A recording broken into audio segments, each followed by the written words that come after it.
everybody. So this is so fun. We are here to talk about a very special film. This is our fifth in our Studio Ghibli Fest podcast. And my friend Severan's here to talk about Spirited Away.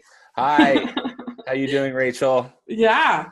And this is one of the great movies I think ever made. It is just an astonishing. I feel like that word masterpiece gets thrown around so willy-nilly these days. Yeah. And I'm always kind of like, no.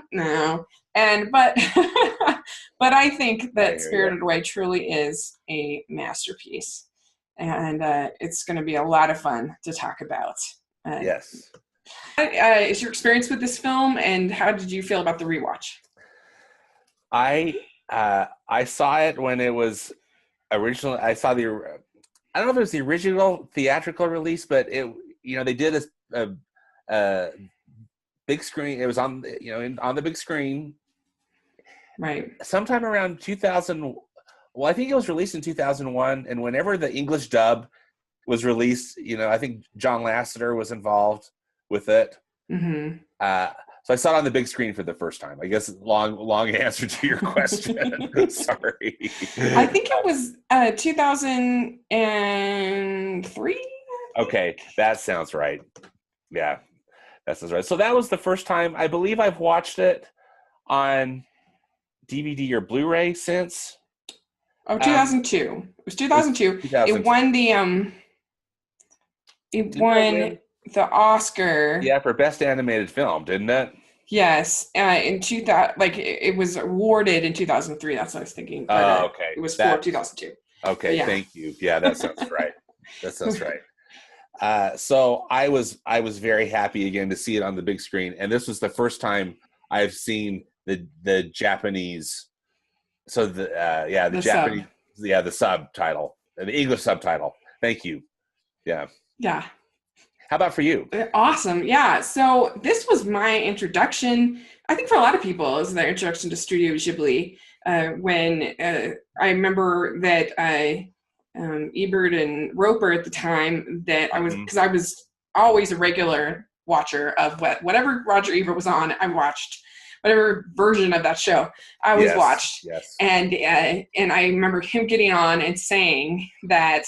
Because it was kind of a rough time for animation a little bit during those 2000s, I guess, except for Pixar. Rough years, yeah. Yeah, and I remember him getting on there and saying, if this doesn't win, him saying it was a masterpiece, and him saying if it doesn't win the best animated Oscar, they should just stop giving the award out. And I was like, whoa, okay, wow. I got to go see this. And so I saw it, and I just thought it was amazing. And then I went and I rented, Totoro and Kiki. I think those. Oh, cool. Yeah. And I think Ponyo I then saw a couple of years later, whenever that was. I remember really, it became something I was always going to look forward to after the experience with Spirited Away. And I really looked forward to Arrietty. Wind Rises, all of those films became something I was really excited about. And this film just blew me away then, and it blew me away again tonight.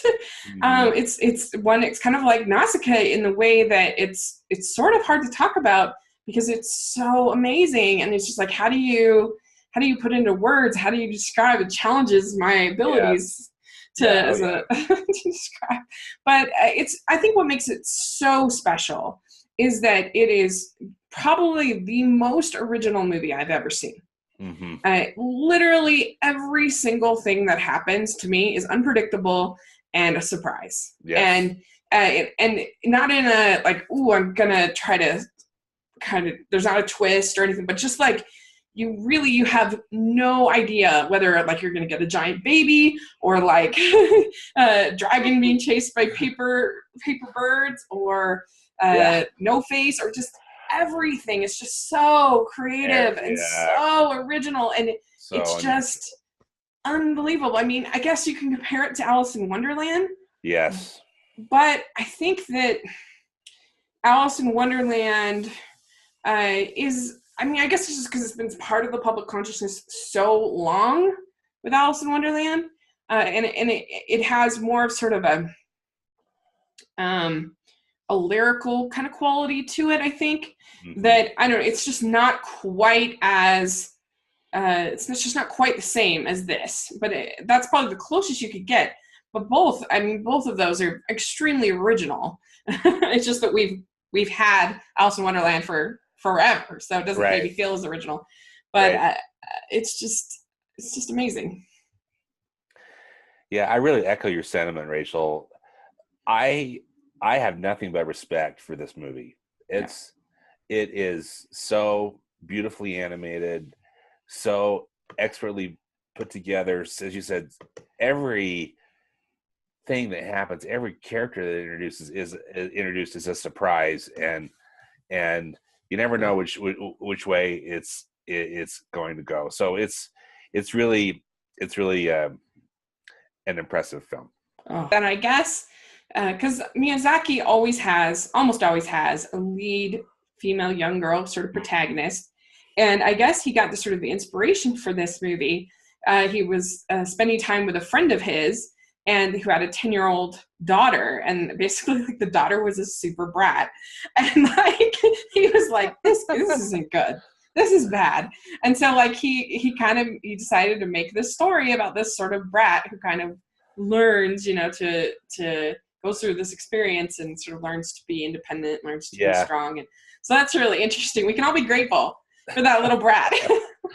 That's interesting, and I've wondered. I'm so glad you shared that, because I've wondered what his inspiration was. Was it his own child or some other? And because that's one of the most interesting things to me in the film about Chihiro. Am I saying her name Chihiro, right?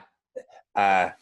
Is her character arc? I think where at the beginning she just seems like a scared and kind of spoiled kid in a lot of ways, and then the interesting things that makes her grow up. I really like your Alice in Wonderland comparison, and to me it also feels a lot like the Wizard of Oz for some reason, because it's almost like Dorothy, in a way, just seeing all these really bizarre things, but growing up. Yeah, I mean, it definitely has a little bit of a Wizard of Oz kind of feel, with the sense that like she's trying to get back home. She's trying to get back to her parents. There's sort of some of these same elements. There's definitely sort of a Wicked Witch kind of element too. Yeah. That you can kind of respond to, you can kind of compare. And it's really interesting. It says here that so he's at this cabin with his friends for the summer, and they have, I guess there was actually 5 girls, but there was one that was 10 and was kind of whiny. And it says here, but he had not created a film for 10-year-old girls. And so he read some of these mangas, he read some of these things, and he said that he felt they only offered subjects on crushes and romance. When looking at his young friends, Miyazaki felt this was not what they held dear in their hearts, and decided to produce the film about a girl heroine whom they could look up to instead. Yeah. I love that so much. That's great. No, it's terrific. And that's what he did, what he did. I love that so much, that like he wanted to make something that was like dear to their hearts, and make a character that really evolved and they could really relate to and want to, because there were some little girls at the screening tonight, and I was like, are they going to struggle because they probably don't know how to read that well.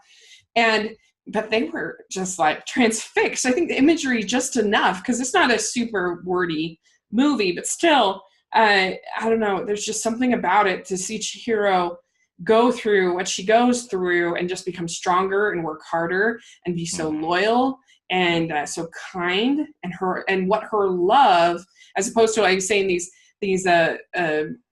books and stories about crushes and true love, which I love those stories, don't get me wrong.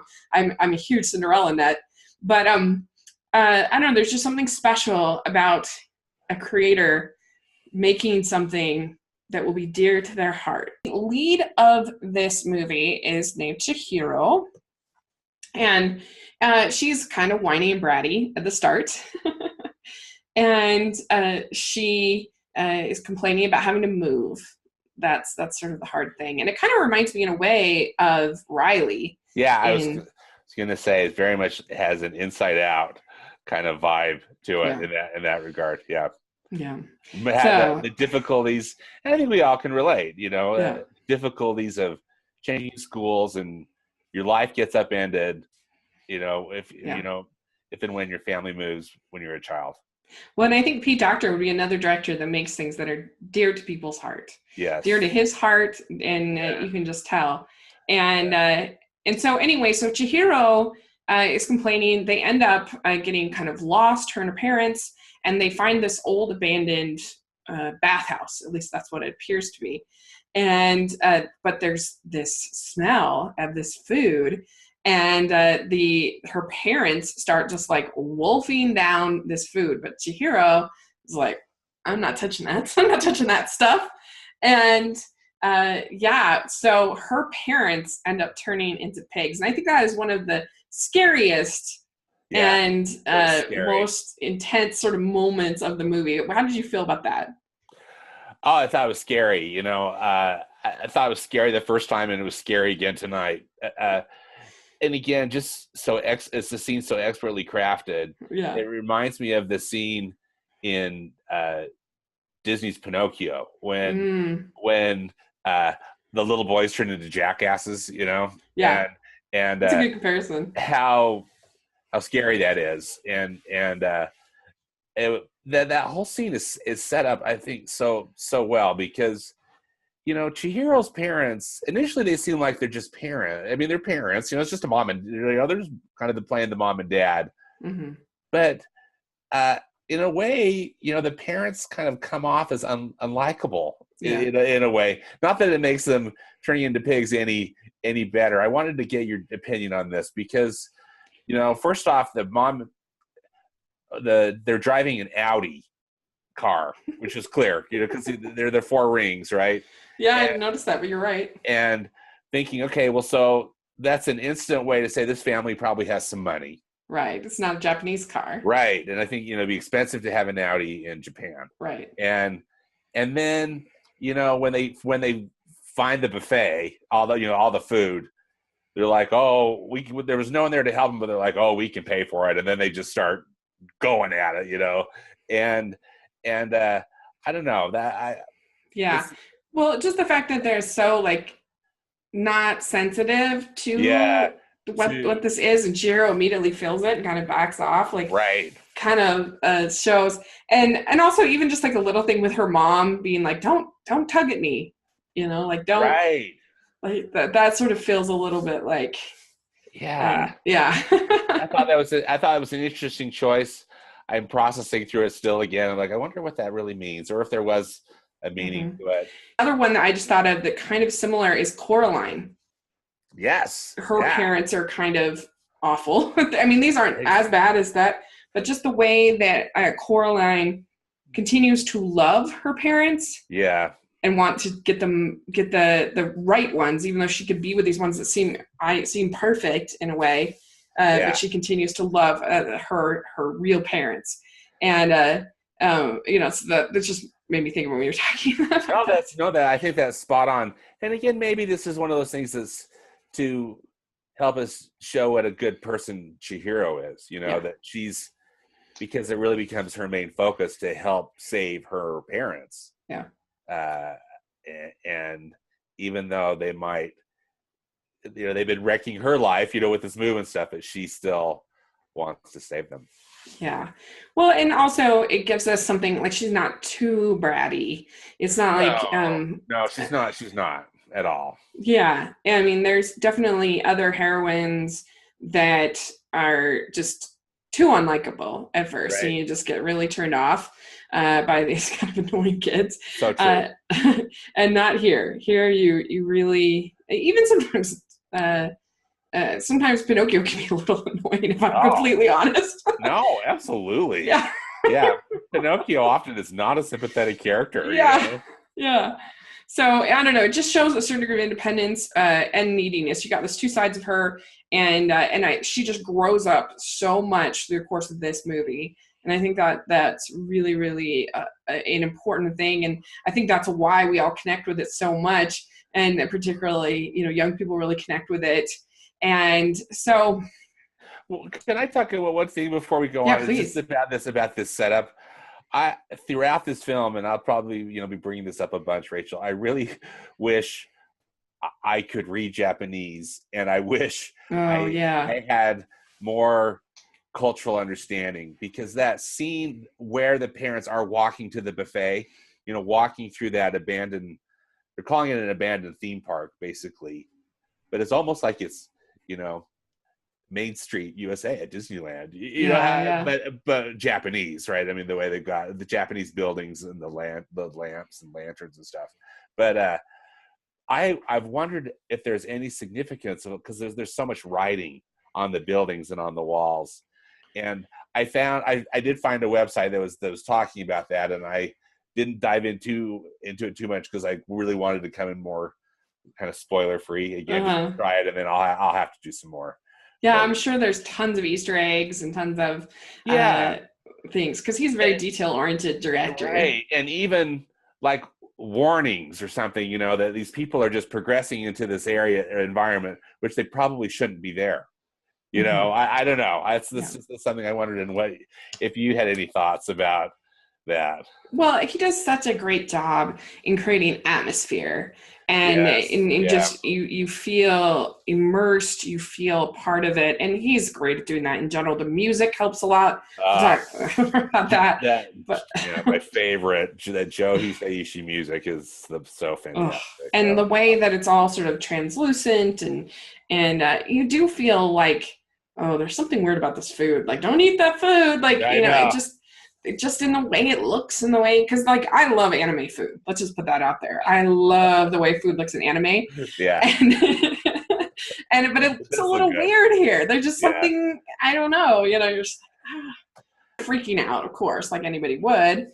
And she ends up by the river, and she meets Haku, a young boy. Mm-hmm. And they have this like sort of instantaneous connection. He tries to get her to leave, but she doesn't get it fast enough. And so she's like stuck there at the bathhouse. And as soon as the sun goes down, that's when you see all these spirits, you see all the things that were invisible before. And one thing I wondered about is that, so you have these humans that are at the bathhouse, and you have Haku, who we know is basically controlled by Yubaba. Yeah. But then what about the other humans? Do you have an idea of kind of what's going on with them? I don't have a clue, because there's all this talk about, when Chihiro shows up, they can smell her. They're saying they smell her. And like, oh, this disgusting human is here, and Haku says, well, once she starts eating her food, we won't smell her anymore. And the other people there, it's like some of them, like that one young girl who helps Chihiro in a way, and I forget that character. I think it's Chen, maybe. Something like that. She definitely looks human, and some of her other cohorts. But then some of those others, I could never tell if they were like a very stylized, Miyazaki human, or like bad person, or were they something altogether different? Because there's so many different creatures in this film. I don't know. How's that answer? Long answer. Another long answer to your question. I don't know. Yeah. Well, and I guess they've forgotten their names that's why. Mm-hmm. And so that's one of Yubaba's strategies of keeping people and controlling them. She gets them to forget their names. So she gives Chihiro a different name of Sen. Mm-hmm. And we should also talk about, so she's told by Haku to go to the boiler room and get a job. And that's one of the cool things I think about this movie is you see her move from being this whiny, kind of complaining character to not taking no for an answer, to standing up for herself and working really hard. And I don't know, I love that in her character. Too.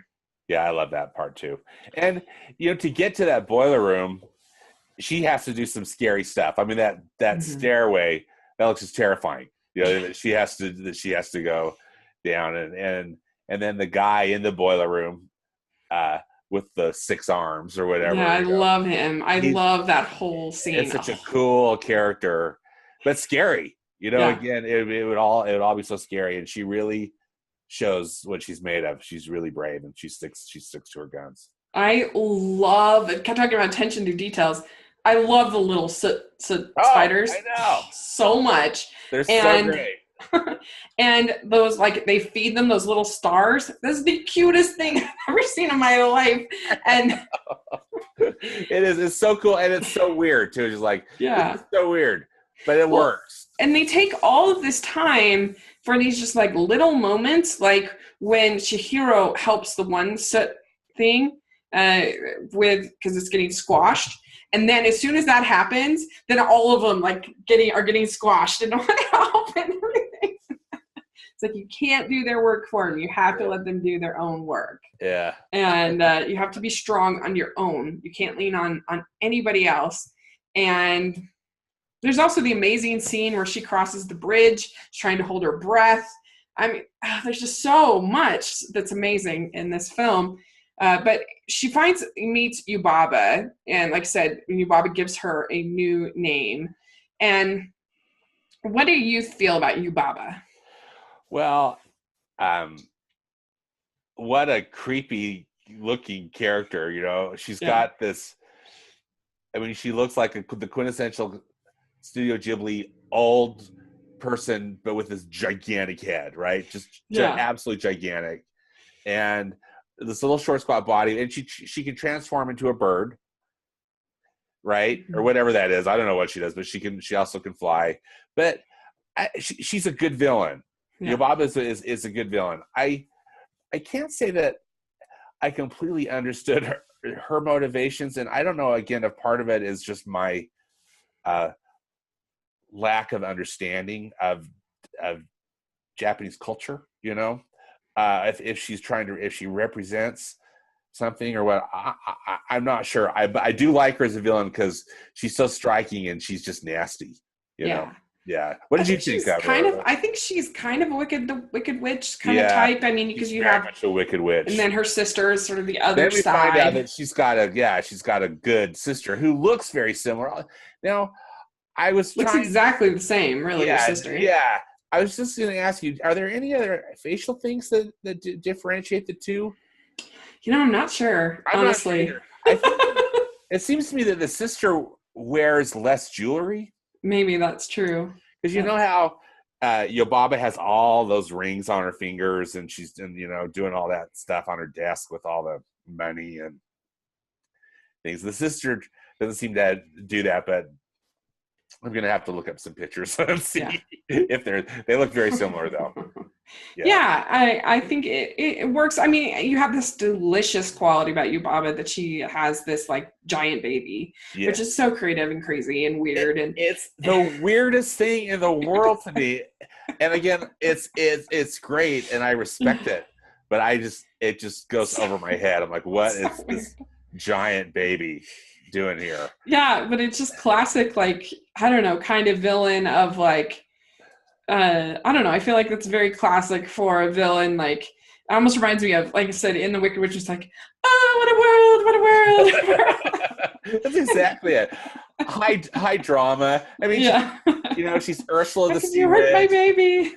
She's any great animated villain. And with this baby that she's trying to protect. Does the baby have power? Or do you know what the baby? I mean, I'm wondering too. Is the baby some kind of a symbol again? Well, I don't really know because the baby has it gets turned into a mouse later on, and She says, Zaniba says, oh, they could have changed long ago. They're happy where they're at. Mm-hmm. So I don't know if he's perpetually a baby, because he does learn how to, I think it's walk. Yeah, walk, or at least stand on his own.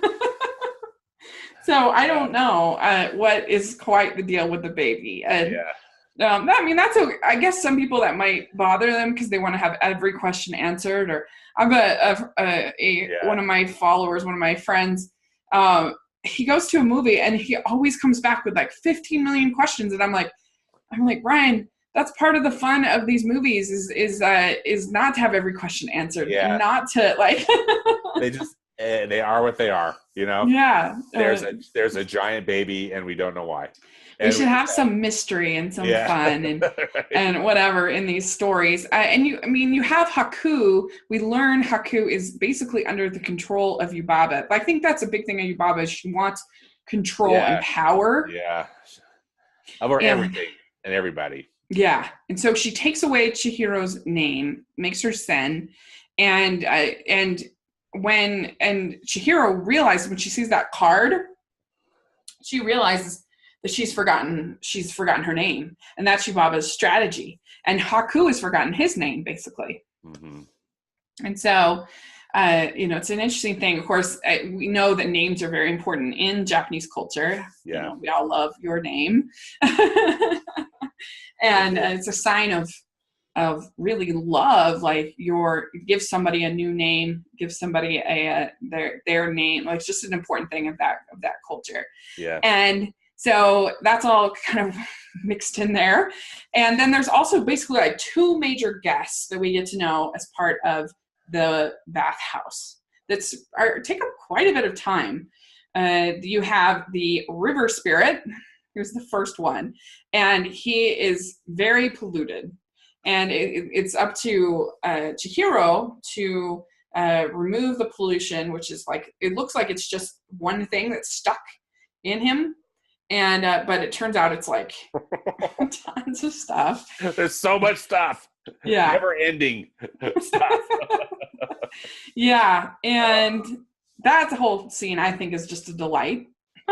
It's just really fun. It doesn't really have a whole lot to do with the story, except for she gets the magic goo that the river spirit gives you, the little thing of clay. Yeah.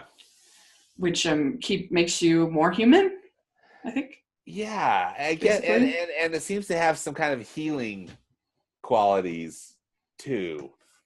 But yeah, it seemed to me like it righted some wrongs, which we can get to. Yeah. What did you think of that creature and that whole part? Well, it's fascinating because it's just this giant blob of mud. I mean, it's huge, right? I mean, it seems like it's 10 times as big as any of the 10, 20 times as big as any of the people or whatever the creatures that inhabit they're there at the bathhouse. And it almost seemed to be, clearly it seems like it was something that needed to be freed, and so it gets cleansed in or baptized or whatever you want to call it at the bathhouse. And as you mentioned, Chihiro sets it free, basically, by purging all this stuff. I couldn't really tell. I mean, it seemed like it was just full of objects. Is that it's just from the river. Yeah, the river is very polluted, and so I wonder if it was like an environmental thing. Mm-hmm. Or, I think a little bit. Yeah. Again, not too heavy-handed and not anything. I don't think that was any of really a theme he was trying to bring up, but it almost seemed like I was wondering about materialism. Yeah. Well, and that is true with both of these spirits that we're going to talk about, but also, to reward Chihiro for not giving up and keep working and keep at it. And there's just some stunning animation in that part. I love when she's like under the water and you see like her hair just like float up and it's so creative and mind blowing. You just haven't seen anything like it. And, and of course she also, like I said, gets that clay that she then uses as kind of a healing kind of clay that she uses throughout the rest of the film. So that's sort of the other point of that part. Guest that comes is No Face. It's called No Face, and it's pretty iconic. You can't see my. Oh yay! You got it on your shirt. Rad. That's it. And yeah, and so No Face is a I forget what kind of spirit he is. He's just a no face. Anyway, he's a spirit. Yeah. And do we see, aren't there some other no faces that are around, or is he the only one? I think he's the only one. I think you're right, he's the only one, because we see a lot of like black silhouettes. Yeah. You know, and so his job his job is to basically like tempt the people at the bathhouse. And she actually lets him in, but because she just thinks he's a regular guest, and he tempts the people with gold, and they give him whatever he wants. He can create gold. It seems like, right? The gold just flows from from his hands, and the little gold nuggets. Yeah, and everybody goes bonkers in the bathhouse over this. Right. But there's this like anger, there's this weird side to him where he'll like all of a sudden just start like swallowing people and things. Like that first thing he swallows up is the talking frog. Yeah. Yeah. And he kind of gets some frog characteristics, like a frog legs, in a way, doesn't he? Kind of. Yeah, he ends up getting legs at a certain point. He just gets bigger and bigger and bigger, and they keep feeding him more and more and more. And there's a great moment where he basically offers Chihiro, or Sen at this point, like handfuls of gold. And everybody's just like freaking out. And she's like, excuse me. Yeah, she's not. It's of no value to her. Right. Yeah. Because she's trying to get help for Haku at that point, who is... been injured. We also get, there's just so much in this movie, it's so hard. So Haku has crashed, basically. He is a dragon, but he's being like followed by all these paper kind of airplanes, I guess, paper birds, whatever you want to call it. I love that scene when just the whole scene with him and the paper. I love it. I think it's amazing. It's amazing. Yeah. And do you know what the paper, again, I'm wondering if it's symbolic of something, or if it's just there because it's cool. And I'm not trying to overthink it. It probably is, because origami and paper, and that's a thing in Japan. I don't know. And then one of the papers sticks to Chihiro and helps her, right? As so initially they seem like they're bad because they're hurting. They seem to be hurting Haku, but then the one helps Chihiro. So yeah, I don't get it, but it's cool. It's so cool. Well, and at this point, Zeniba is a villain because she's the one, like, she's angry at Haku. She's trying to follow Haku, and I guess the paper are called shikigami. That's what they're called. Okay. There you go.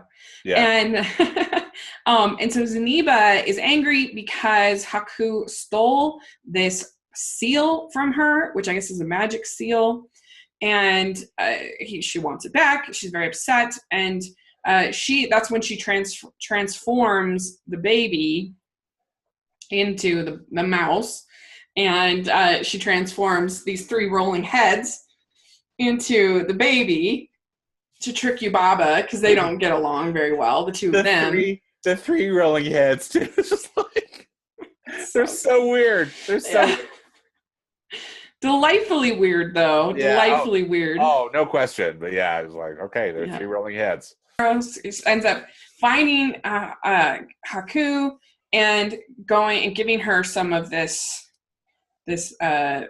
giving him some of this clay, this emetic dumpling, as they call it.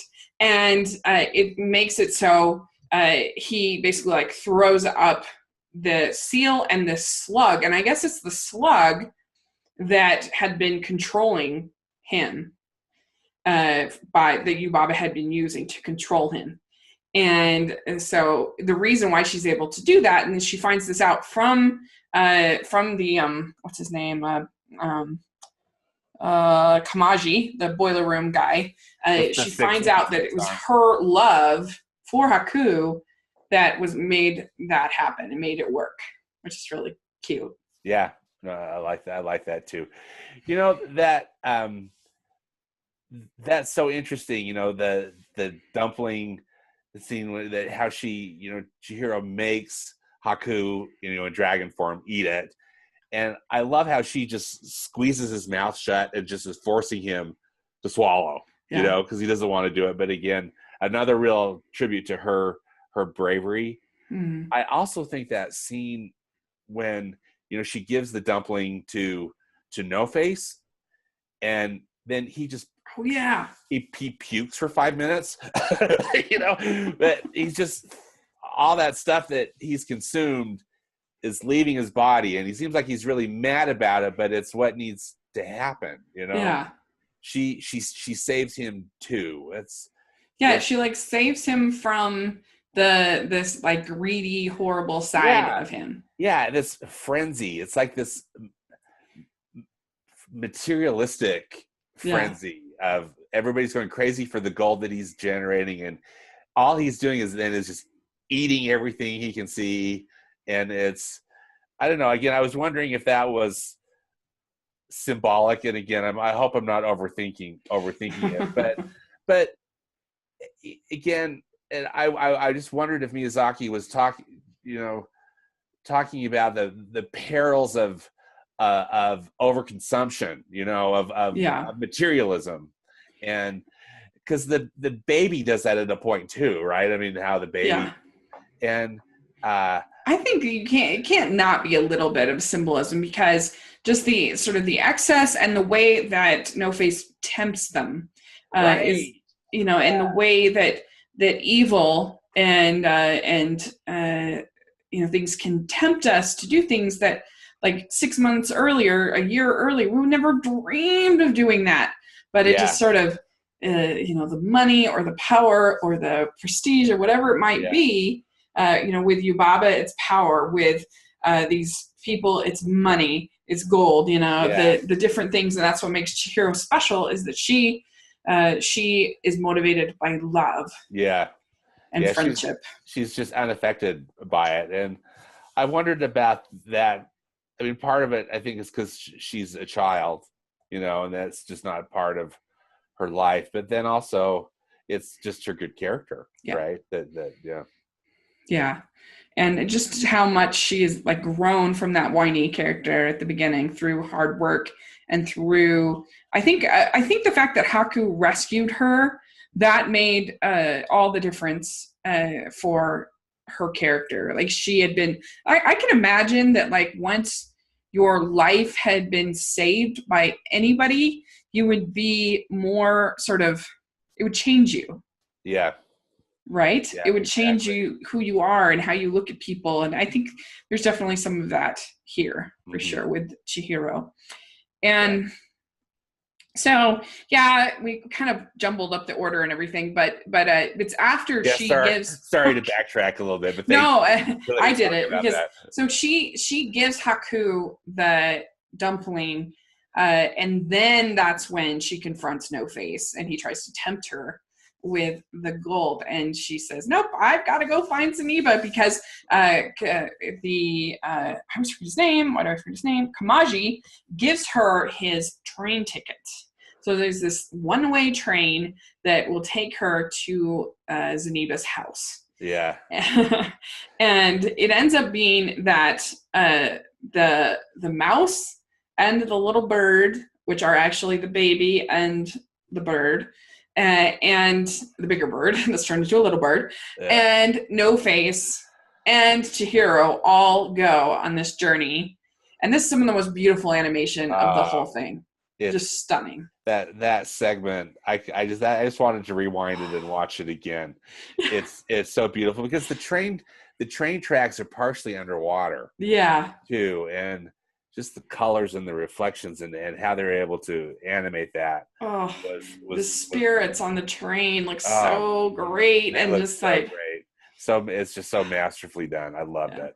Yeah. And you just had all this sort of chaos. There's just something about that train ride that's just like, oh my gosh, it's so good. It's this moment of peace you get. Yeah. Peace. And again, some wonder like, oh, where's she going? Is this gonna be okay? But she's doing it, you know? Yeah. I mean, she's on the train and she's doing it. Yeah, I know. You don't know exactly what Zeniba's going to say. Is she going to forgive Haku? What's going to happen? They end up getting there, and she does, and she becomes sort of an ally for them. When she is with Zeniba, she realizes she has this memory of her falling into the river as a little girl. As a girl, yeah, or a younger child, but maybe 3 or 4, she said, or something. Yeah, about that. Yeah. Because Zeniba basically tells her that the black slug was what was controlling Haku, and that Yubaba was, using that, and Haku, you see him, and anyway, and so Zeniba basically kind of tells her about the magic, tells her about what's been going on, and that's when she has this recollection of this river that she almost drowned in when she was a little girl. And that's when she realizes that Haku is the river. And that's why they have this connection. Yeah. That is it's Kahaku River.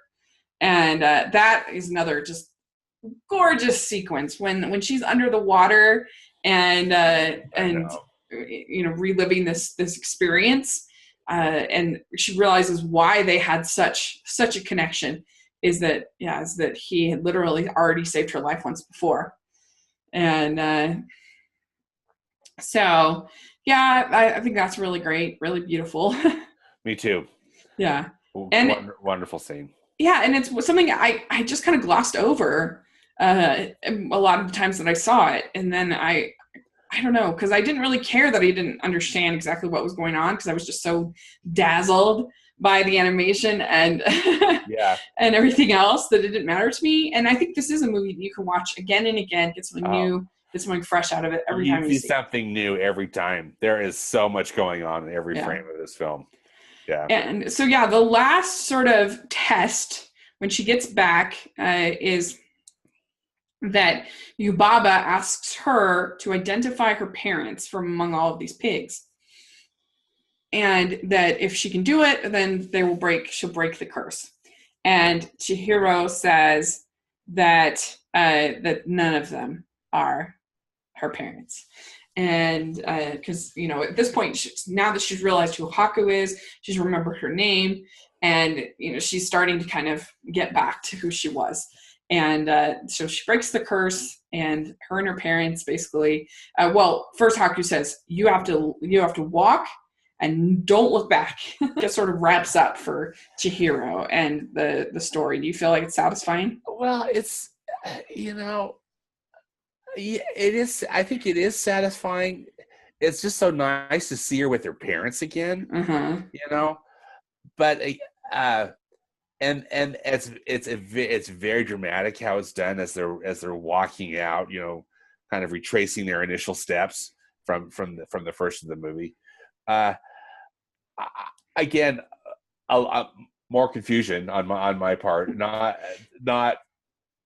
trying to hopefully not overthink it, but when they get back to the car, it's been time. There's all those dropped leaves, and it wasn't like the car window open, or there was some other stuff. Very dusty in the car. Yeah, and the road has been covered with more leaves or other things, and so I just wonder how long was this? Because again, unlike the Wizard of Oz, it wasn't like she just had a dream and a few hours later, she wakes up.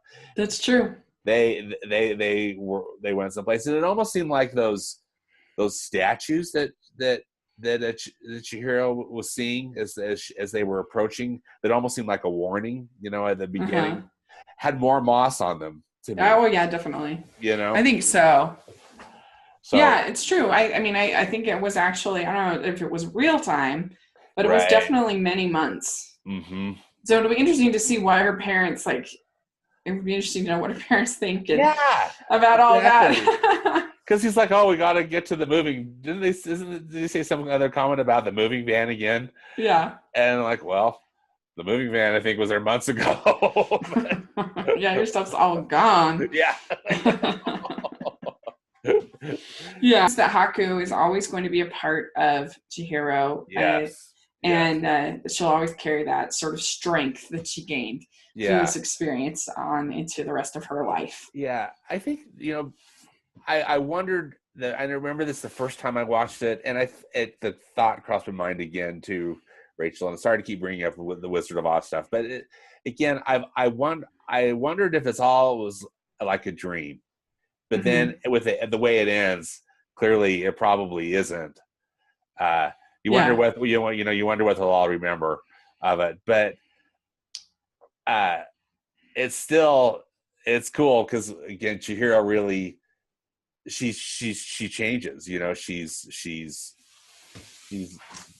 braver than she was before. Yeah, more courageous than she was before. Definitely braver and just more self-confident, and she I don't know, she just knows who she is, which is so I think that if it was Miyazaki's goal to provide 10-year-olds with a movie that they would hold dear in their hearts, I think that he very much succeeded in every way. And it's just such a magical experience, and it's such a beautiful, the animation is amazing. He also said here, he says, I created a heroine who is an ordinary girl, someone with whom the audience can sympathize. It's not a story in which the characters grow up, but a story in which they draw on something already inside them, brought out by the particular circumstances. I want my young friends to live like that, and I think they too have such a wish. Yeah. I love that. That's perfect. Yeah, that's perfect. That is so beautiful. And not having thought about it a lot, I was like, let's just approach this again with fresh eyes. And I feel the same way. Amazing film, but personally not my favorite Studio Ghibli, but wow, nothing but respect for it. Definitely. Yeah. I mean, they're all so amazing. How can you even decide? But because I love Totoro so much too. Yeah. And that gets to an emotional truth. And maybe this one doesn't quite do, but it's just so original. It's so remarkable. Yeah. It's just remarkable film. Well, so we only have one more left. I know. I'm so bummed. I'll be so sad. I will too. This has been so fantastic. Oh, I'm going to miss it. We'll have to figure out something else once a month to talk about her. Seriously. But yeah, it's been really, really fun. Howl's Moving Castle is next, which will be really interesting. I like it. I don't love it.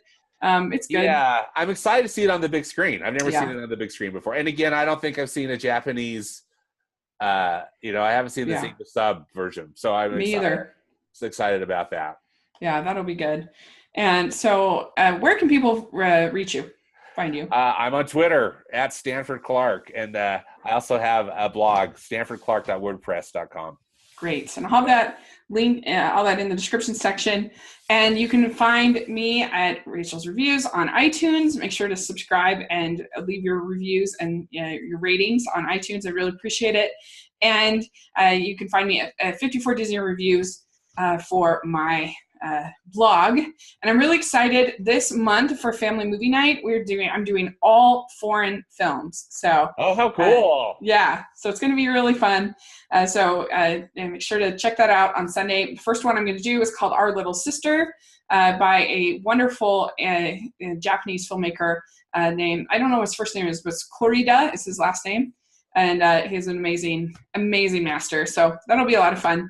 And I'm excited. We're going to do an Iranian film, going to do a French film. So it'll be fun. So check that out. And I hope you all have a happy Halloween.